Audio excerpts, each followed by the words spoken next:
अस्सलाम वालेकुम। तो आज का हमारा टॉपिक होगा sugar coating of the tablets और different types of coating and defects of tablet and their causes and remedies. ठीक है। तो सबसे पहले देखते हैं शुगर कोटिंग होती क्या है। अब शुगर कोटिंग के अंदर हमारे पास तीन चीज़ें होंगी। पहले हम ये करेंगे कि वाटर प्रूफिंग का स्टेप होगा। ठीक है, सबसे पहला स्टेप। इसमें जो सब्सटेंसेस मॉइस्चर सेंसिटिव होते हैं उनके ऊपर हम एक या एक से ज़्यादा शेलिक पॉलीमर का जो है ना हम कोट करेंगे। ठीक है, ताकि वो मॉइस्चर से प्रोटेक्ट हो सके। ये स्टेप लाज़मी नहीं होता, सिर्फ़ उन्हीं ड्रग्स के लिए करते हैं जो कि मॉइस्चर सेंसिटिव होती हैं, ठीक है? ये लाज़मी याद रखना है। उसके बाद आती है हमारे पास सब कोटिंग। सब कोटिंग के अंदर हम क्या करते हैं कि कोट्स करते हैं। किस चीज़ का कोट करते हैं? थिन सुक्रोज़ बेस सिरप का, ठीक है? ये कोटिंग करने के बाद हम जो है ना टैबलेट को छोड़ देते हैं पार्शियली ड्राई होने के लिए। जब वो ड्राई हो जाती है, जब जो है ना पार्शियली ड्राई हो जाती है तो हम उसके ऊपर एक्सिपिएंट्स स्प्रिंकल करते हैं जो पाउडर फॉर्म में होते हैं, ठीक है? अगर ज़्यादा पाउडर जो है ना स्प्रिंकल हो जाए, ज़्यादा एक्सिपिएंट्स जो हैं वो यूज़ हो जाए तो फिर हम जो एक्सेस में होते हैं उनको हम रिमूव कर देते हैं या ब्लोअर से या फिर किसी साफ कपड़े की मदद से, ठीक है? इसी कोड को हमने करना होता है 5 दफ़ा, ठीक है? इसी कोड को दोबारा हम 5 दफ़ा करते हैं। 3 से 5 कोट हम करते हैं जो है ना थिन सुक्रोज़ बेस सिरप के इसी इसी तरह, ठीक है? इसके बाद हमारे पास आखिरी स्टेप आता है फाइनल स्मूथिंग एंड राउंडिंग का, ठीक है? जब हम 3 से 5 कोट कर देते हैं थिन सुक्रोज़ बेस सिरप के, तो हमने फिर टैबलेट को थिक सुक्रोज़ बेस सिरप से कवर करना होता है, ठीक है? एट लीस्ट 10 टू 12 टाइम्स या 8 टू 10 टाइम्स, ठीक है? हम इस सिरप को यूनिफ़ॉर्मली डिस्ट्रीब्यूट करते हैं उसके ऊपर, ठीक है? टैबलेट के ऊपर, ताकि जो है ना ये इंश्योर हो सके कि प्रॉपर जो है ना पूरी टैबलेट उससे कवर हो रही है, पूरा कोट जो है ना वो हो रहा है, ठीक है? इसी तरह फिर हम पाउडर को ऊपर स्प्रिंकल करते हैं, ठीक है? स्प्रिंकल करके उसको ड्राई होने देते हैं, ठीक है? इससे क्या होता है कि टैबलेट की जो है ना हमारे पास स्मूथ शेप बन जाती है और एक प्रॉपर जो है ना फाइनल राउंड अपीयरेंस हो जाती है, ठीक है? उसके बाद हम जो है ना इसकी कलरेंट्स वगैरह ऐड कर सकते हैं अगर हमें ज़रूरत हो, ठीक है? ये था हमारे पास जो है ना फाइनल स्मूथिंग एंड राउंडिंग का इफ़ेक्ट जो है ना स्टेप। इसके बाद चौथा हमारे पास स्टेप आता है जो है ना हमने इम्प्रिंटिंग करनी है, ठीक है? ये कोई सिंबल वगैरह किसी कंपनी का लोगो है तो वो हमने प्रिंट करना है, ठीक है? तो इसके अंदर एफडीए ने 1995 में ये हमारे पास रूल बनाया कि तमाम जो ओवर द काउंटर ड्रग्स हैं या फिर हम जो ओरली ड्रग्स ले रहे हैं, उनके ऊपर जो है ना हमारे पास एक इम्प्रिंट लाज़मी होना चाहिए, ठीक है? सिवाय उन ड्रग्स के जो कि जिनकी क्लिनिकल इन्वेस्टिगेशन चल रही है, उन टैबलेट्स के या फिर वो टैबलेट जो एक्सटेम्पोरेनियसली यूज़ हो रही हैं कंपाउंडिंग के अंदर या फिर हमारे पास जो रेडियो फार्मास्यूटिकल ड्रग्स होती हैं, ठीक है? या रेडियो एक्टिव ड्रग्स होती हैं या वो टैबलेट्स जिनके अंदर हमारे पास जो इम्प्रिंटिंग है हम जो है ना वो फिज़िबल ही नहीं है, हम कर ही नहीं सकते, ठीक है? तो उन टैबलेट्स पे जो है ना प्रिंटिंग नहीं होनी चाहिए। उसके अलावा तमाम ओवर द काउंटर टैबलेट्स पे या ओरल टैबलेट्स पे प्रिंटिंग लाज़मी होनी चाहिए, ठीक है? अब 3 टाइप की प्रिंटिंग होती है। एक होती है डिबॉस्ड प्रिंटिंग, ठीक है? इसके अंदर क्या होता है कि हम जो है ना प्रिंटिंग करते हैं बिलो द सरफेस, ठीक है? Below the surface of the tablet या एम्बॉस्ड होती है, उसके अंदर क्या होता है कि हम जो टैबलेट की सरफेस जो है ना ऊपर रेज़्ड होया होता है वो उस तरह प्रिंटिंग हुई होती है, ठीक है? या एनग्रेव्ड है वो हमारे पास सरफेस के अंदर प्रिंटिंग हुई होती है, ठीक है? तो ये था हमारे पास जो है ना प्रिंटिंग। 3 टाइप की प्रिंटिंग है, डिबॉस्ड, एम्बॉस्ड और एनग्रेव्ड।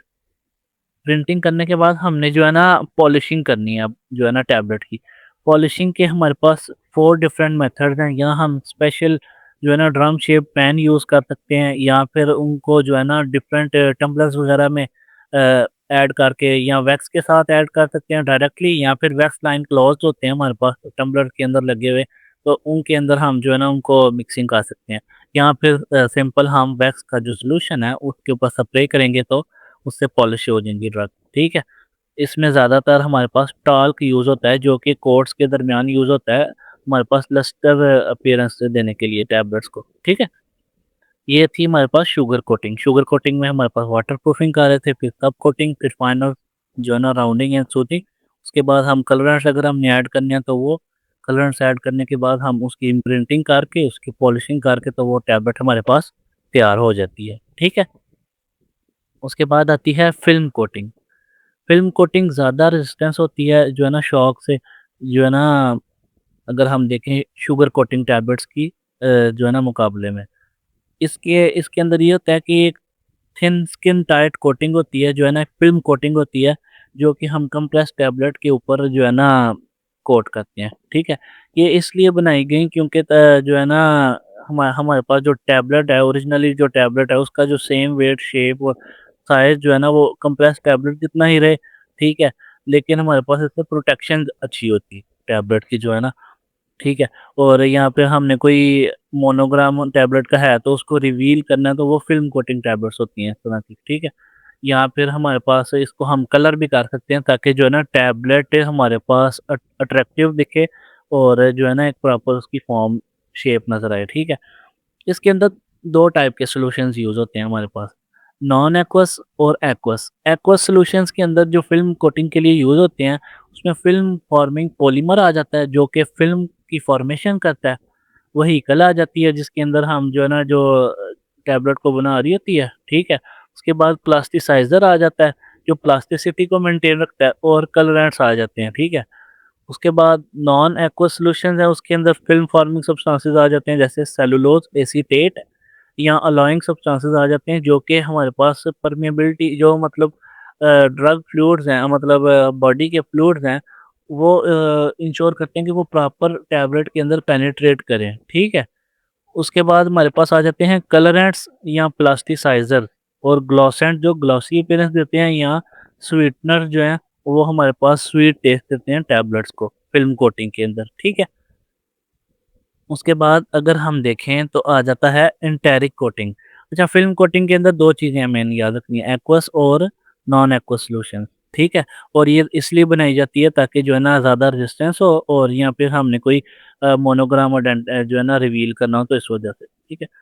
एंटेरिक कोटिंग की बात करें तो एंटेरिक कोटिंग के अंदर हम देखें तो ये उन ड्रग्स के लिए की जाती है जो कि स्टमक की पीएच में अनस्टेबल होती हैं, तो उनको फिर हम एंटेरिक कोटिंग करते हैं यानी जो है ना वो इन हमारे पास इंटेस्टाइन के अंदर जाके वो अब्ज़ॉर्ब होती हैं, ठीक है? उससे पहले वो जो है ना एंटेरिक कोटिंग उनको स्टमक के एसिड से प्रोटेक्ट करती है, ठीक है?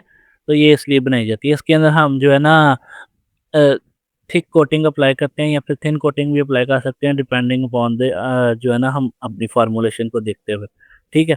इसके अंदर कुछ जो एंटेरिक कोटिंग मटीरियल्स यूज़ होते हैं उसके अंदर शेलक वगैरह आ जाता है हमारे पास, ठीक है? और हमारे पास कंपाउंड्स आ जाते हैं, ठीक है?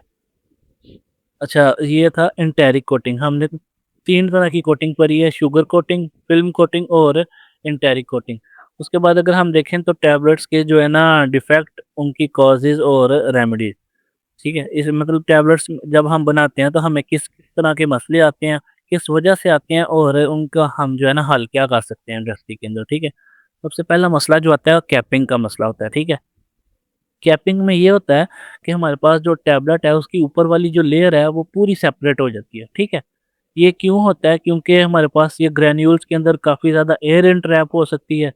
ये इस वजह से हो सकता है यहाँ पर जो है ना मॉइस्चर का काउंट, मॉइस्चर जो है ना वो कम होता है, ठीक है? यहाँ कंप्रेशन जो है वो हम टैबलेट को जो कंप्रेस कर रहे हैं वो काफ़ी हाई स्पीड पे हम करने लगे हुए हैं। ठीक है? यहाँ पर हमारे पास जो हमारे डायज़ हैं या पंच हैं जो टैबलेट के, वो ही टूटे हुए हैं या जो है ना वो ख़राब हैं। तो उस वजह से भी हमारे पास ये जो है ना मसला हो सकता है। ठीक है? या फिर पाउडर काफ़ी ज़्यादा हमारे पास जो है ना बहुत ज़्यादा छोटी माइक्रोनाइज़्ड रेंज के अंदर है, तो उस वजह से जो है ना ये हो सकता है। ठीक है? इसकी रेमेडीज़ के अंदर ये होता है कि हम ग्रैन्यूल्स हैं, उनको उनके साइज़ को अच्छा कर लें। ठीक है? एक ये मसला हल हो सकता है इस तरह। यहाँ पर हम बाइंडर जो है वो सूटेबल बाइंडर ऐड करें, ठीक है? मॉइस्चर जो कम था उसको हम हल्का-सा इंक्रीज़ कर लें या फिर हम जो कंप्रेशन की स्पीड है उसको हल्का-सा कम कर लें, ठीक है? यहाँ पे जो हमारे जो कोई भी हम देखते हैं कि एट द टाइम हमारा कोई इंस्ट्रूमेंट खराब है तो हम उसको रिप्लेस करके जो है ना नया उसकी जगह इंस्ट्रूमेंट यूज़ करें ताकि हमारे पास जो है ना ये इस तरह के डिफेक्ट्स जो हैं वो ना आएँ, ठीक है? ये था कैपिंग। अब कैपिंग के अंदर हो क्या रहा था, जो ऊपर वाली लेयर थी वो सेपरेट हो रही थी, ठीक है? उसके बाद आती है लैमिनेशन। लैमिनेशन के अंदर ये होता है कि हमारी जो टैबलेट है, ये 2 या 2 से ज़्यादा हॉरिज़ॉन्टली जो है ना हमारे पास हिस्सों के अंदर टूट जाती है, ठीक है? ये किस वजह से हो सकता है? एयर ट्रैप हुई हो हमारे टैबलेट के अंदर, या हमने काफ़ी ज़्यादा जो है ना लुब्रिकेशन है, लुब्रिकेंट ऐड कर दिया है, या हमने जो कंप्रेशन किया वो जल्दी-जल्दी किया, ठीक है? मीन्स जल्दी कंप्रेस किया, टैबलेट को टाइम ही नहीं मिला प्रॉपर जुड़ने का, ठीक है? या फिर हमने जो है ना हमारे ग्रैन्यूल्स हैं वो काफ़ी ज़्यादा वेट हैं, ठीक है? या फिर वो का वेट हैं ही नहीं बिल्कुल, ठीक है? या ओवर वेट हैं या अंडर वेट हैं, ठीक है? इसकी रेमेडीज़ में आएगा कि हम लुब्रिकेंट को कम करेंगे, लुब्रिकेशन को कम करेंगे, मॉइस्चर के कंटेंट को ठीक करेंगे, अगर वो कम है तो ज़्यादा करेंगे, अगर वो ज़्यादा है तो उसको नॉर्मल पे लेकर आएँगे, ठीक है? और ग्रैन्यूल्स के साइज़ को भी देखेंगे कि ग्रैन्यूल्स का साइज़ ठीक है या नहीं ठीक, ठीक है?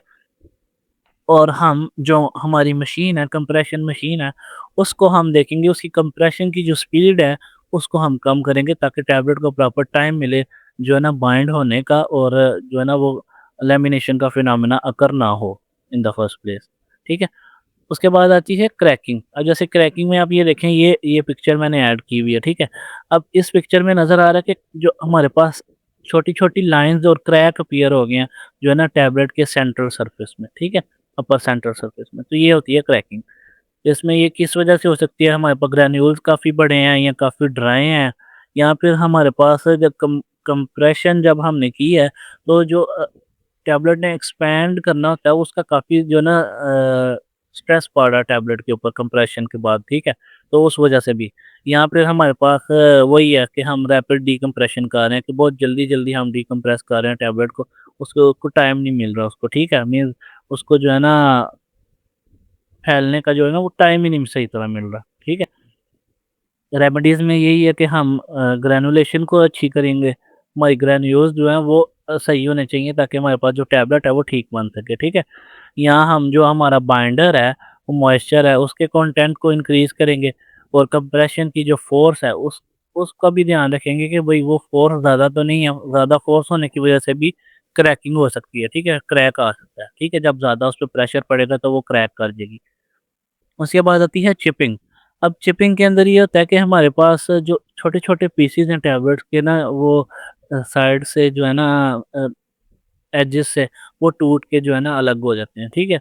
इसमें मसला ये हो सकता है कि हमारे टूल्स नहीं ठीक, हमारे पास बाइंडिंग एबिलिटी उसकी कम है, या जो है ना हैंडल हमने ठीक नहीं किया, किसी वर्कर से जो है ना गलती हुई है, उस वजह से ये हो सकता है मसला, या मॉइस्चर कंटेंट कम है, वो ड्राइनेस की वजह से इस तरह हो रहा है, ठीक है?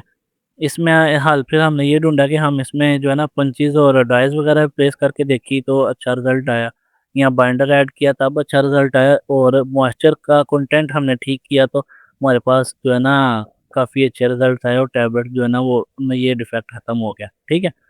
ये था चिपिंग।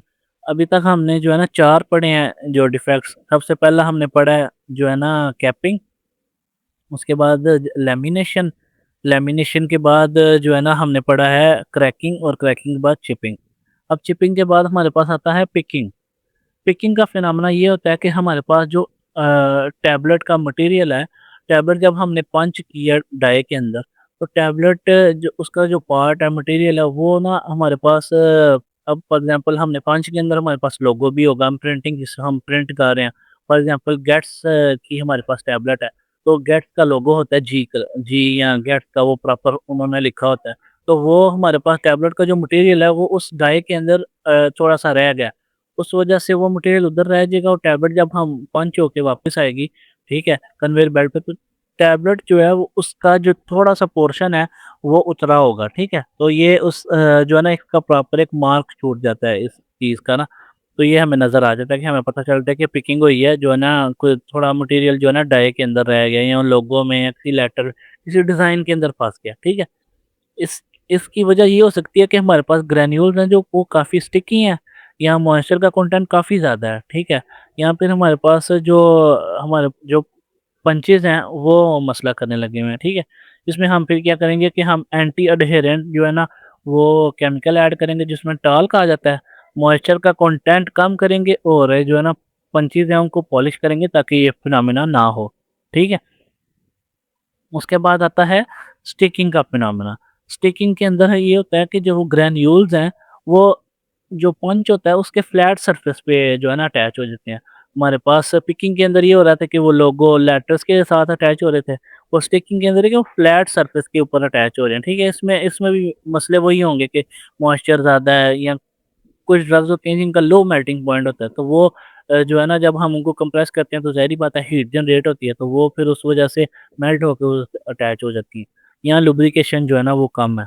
तो इसमें क्या करेंगे कि जो है ना हम इसका हल ये रेमेडी ये है कि जो ग्रैन्यूल्स हैं उनको हम प्रॉपर्ली जो है ना ड्राई करेंगे।